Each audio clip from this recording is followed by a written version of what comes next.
One of the things I would say is that if you're in the finance sector and you're in an investment bank, you're probably likely to read the FT quite a lot.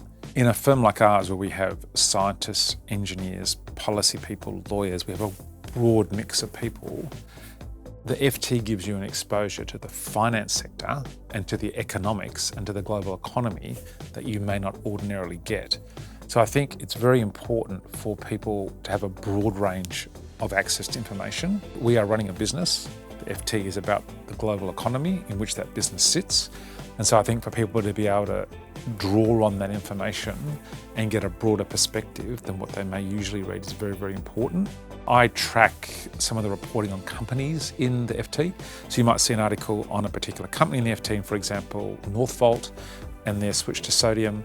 The FT's been following Northvolt for quite some time, what some of the investors have been doing, what they have been doing, where they're opening a new plant, the competition that they are running against China and where that sits. You then go to the FT, you search Northvolt, you get a whole history of articles, you can start to piece together an information flow on that company. And that's just one example, there are many of them, but I think that's where it's particularly useful. And so I think, in that respect, it does provide, to me, really interesting insight into market trends and where companies are going.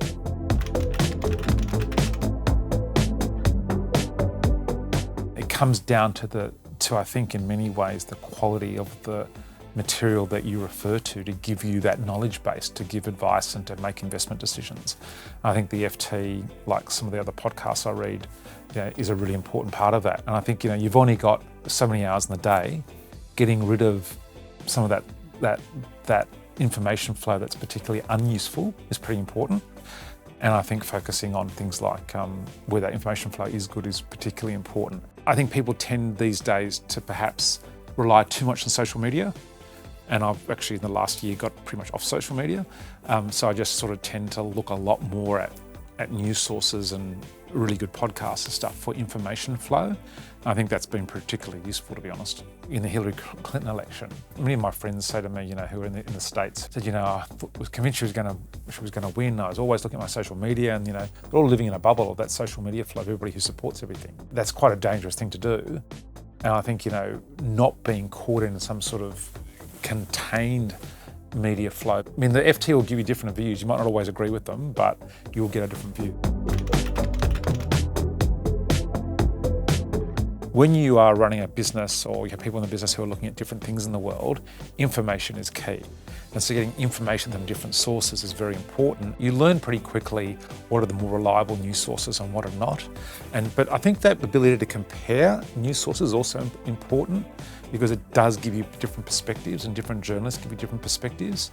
I think that's very important as well. Sometimes I say to the client, I read in the FT this because it's sort of impressive, but I think it just builds your general knowledge. I think also, I deal with a lot of information a lot of the time, and in my role as chair of our government's National Reconstruction Fund, I am tasked with having to spend $15 billion to reinvest in manufacturing in Australia. Being able to see what's going on in other parts of the world enables me to get an information flow that enables me to think more broadly about what I'm doing and hopefully do my job better.